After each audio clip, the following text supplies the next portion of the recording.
Pessoal, tudo bem, gente, com vocês? E aí, o professor vai estar trazendo agora mais um tema, mais um movimento aí das vanguardas europeias. Nós conversamos já sobre alguns assuntos, no caso o fauvismo, o cubismo, então agora o abstracionismo. Nós temos que lembrar que estamos falando dos movimentos modernistas, das vanguardas europeias, certo? Destes movimentos, impressionismo, neoimpressionismo, pós-impressionismo, fauvismo, cubismo, aconteceram na França, certo? O expressionismo e agora o abstracionismo, eles vão estar acontecendo aonde? Na Alemanha. Ok? Essa é uma primeira observação que o professor quer fazer. Foi um movimento, então, que aconteceu na Alemanha, por volta dos anos de 1910, tá, gente? O que eu quero explicar para vocês aqui hoje? A arte abstrata, ela é uma arte que vai trabalhar com os sentimentos, que vai trabalhar com as emoções. E também com uma atitude um pouco lógica, um pouco racional. Você encontra duas situações dentro da arte abstrata. Tá? Como que vocês vão ver isso? Na hora que eu falar sobre o abstracionismo informal e o abstracionismo geométrico. Então você vê que tem alguns pontos ali, algumas diferenças, certo? O que é importante também nós sabermos? O que é abstrato? Abstrato é toda e qualquer imagem que você vê, mas você não consegue associar à realidade. Abstrato, você tem o artista ele trabalhando com os elementos visuais, ponto, linha, forma e cor, de uma maneira tudo muito espontânea, de uma forma muito livre.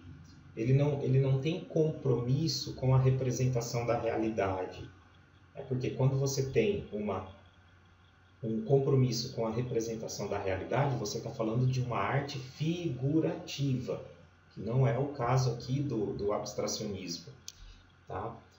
Na arte abstrata, gente, o artista ele trabalha muito com conceitos, com intuições, com sentimentos, provocando nas pessoas que visualizam a obra uma série de interpretações, porque cada indivíduo, ele, de acordo com a sua experiência de vida, ele vai fazer uma leitura, ele vai fazer uma interpretação daquilo que o artista está desenhando, daquilo que o artista está desenvolvendo. Então, assim, é uma arte, é uma obra que pode ser vista, sentida e interpretada de várias formas, de várias maneiras, por parte do observador. E o que quando nós falamos dessa intenção, desta atitude, isso daí é você trabalhar com conceitos, você trabalhar com intuição, com sentimento, porque é algo muito pessoal, é algo muito particular, certo? O que é legal aqui, ó, o professor colocou algumas características, deixa eu mostrar para vocês aqui, ó. Eu coloquei algumas características. Então, arte não representacional, ou seja, totalmente abstrata, porque se ela fosse representacional, se ela estivesse representando algo, então ela seria figurativa, subjetiva e destituída de conteúdo. Quando ele fala isso, é o que? A arte abstrata ela não tem a preocupação de imitar a realidade. Ela não tem isso, certo? A preocupação envolve o sentimento, envolve a emoção, certo? Tanto é que vocês vão perceber uma coisa na arte abstrata, eles vão trazer algo bem bacana, que vai ser o quê? O artista ele não se preocupa com o título, com o tema da obra. Por que ele não tem esta preocupação com o título, com o tema da obra? Porque assim, por mais abstrato que seja, se eu colocar um título específico, eu estou induzindo o meu espectador a interpretar algo relacionado àquele título. Então, do que adianta? Vamos pensar assim, né?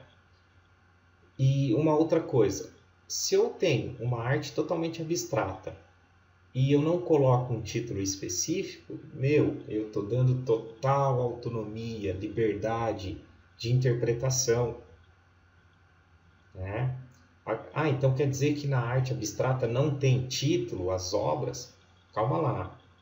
Tem, você vai encontrar alguns trabalhos com título específico, mas isso que o professor está falando para vocês é que eles começaram a apresentar estas ideias, certo?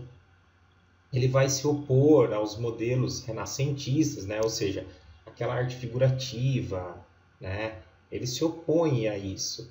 Ele usa as formas de uma maneira simples, ele valoriza muito as cores, as linhas, no caso os elementos visuais, né? E expressam tudo aquilo que nós estamos passando, tudo aquilo que nós estamos sentindo. Então, o abstracionismo ele vai nos mostrar isso. O abstracionismo informal, porque o abstracionismo ele tem dois grupos, o informal e o geométrico.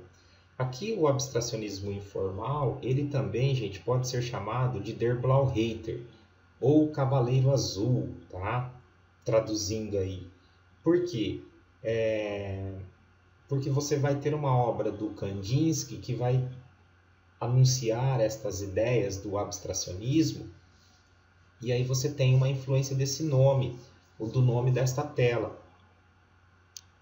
E quem foi o movimento, né, que já anunciava as ideias ali para a arte abstrata? O cubismo. Lembra que eu falei na última aula que eu postei para vocês? O cubismo, ele já anunciava ali as ideias, né, desse trabalho abstrato, certo? Então, tudo o que envolve o abstracionismo informal é o artista trabalhando de forma livre e espontânea, com as linhas, com as formas, com as cores, onde ele vai envolver o sentimento, onde ele vai envolver as emoções. Aqui se tem registro de que eles sofrem influência da música, né? Porque a música nos traz tudo isso que nós estamos passando. Esse cara, Kandinsky, ele é o grande responsável, né, por idealizar o movimento.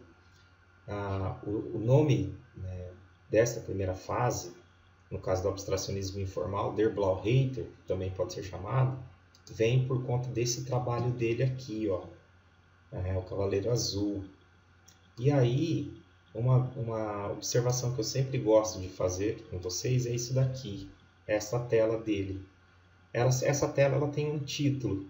Tá? Quando você não vê o título, você começa a analisar as linhas, as formas, você não consegue entender o que está desenhado ali.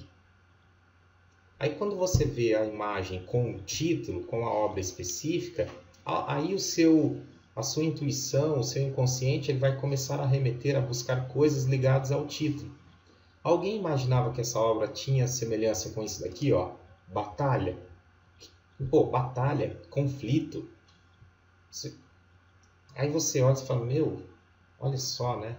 E isso daqui, ó, olha só, composição 8.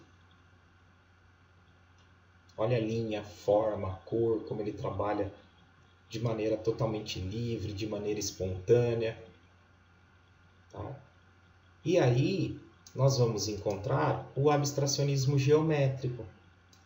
Por que ele traz esse nome? Porque ele vai se estruturar no rigor das formas abstratas geométricas, sob uma análise científica e intelectual, né? E vamos dizer assim, abrangente da geometria da matemática. Então, é uma coisa mais racional, né? Porque ele vai reorganizar, vamos dizer assim, as linhas, as formas, as cores. Então, se ele reorganiza isso, então você tem uma atitude mais coerente. Só que não pensem assim que é uma coisa... gente, abstracionismo geométrico. Mondrian é um dos grandes nomes, tá? Quer ver uma coisa? Uma das obras bem famosas dele é esse daqui, ó. Composição com vermelho, amarelo e azul, 1921. Você olha para isso e fala, não, professor, me desculpe, mas não tem como eu considerar isso como arte. Aí é claro, nós temos que entender a intenção, a ideia, a proposta. Mas em relação ao informal, você percebe nitidamente que as linhas, as formas e as cores são bem mais organizadas. Ok? Criando uma estrutura, vamos dizer assim, bem mais racional. Olha, eu não sei... nessa obra aqui é possível a gente encontrar um efeito chamado moiré. No cruzamento das linhas horizontais e verticais vão ter pontos. Quando você olha fixo para ela, você vai começar a ver os pontos piscando, parecem pontos brancos piscando. Então é um efeito visual, né, que eles descobrem. Tá? Então, chamado moiré. E por último, o Casimir Malevich. Tá? As obras dele causam ainda mais indignação. Você fala, não dá para considerar, falar que isso é arte. Né? Cada artista tem a sua ideia, tem a sua proposta. Então, nós vimos aí, a arte abstrata, ela não tem muito que a gente ficar discutindo, não tem muito o que ficar comentando. Eu quero que vocês entendam que ela envolve muito mais essa questão da intuição do artista, né? A intenção, a atitude dele, beleza? E aí ela tem alguma contribuição, né? Alguma coisa ela vai estar trazendo, né? Alguma coisa ela contribui. E ela surge sob influência de um outro movimento, né, anterior, que é o cubismo e tal. Certo? É isso aí, gente. Aguardem o nosso próximo vídeo, beleza?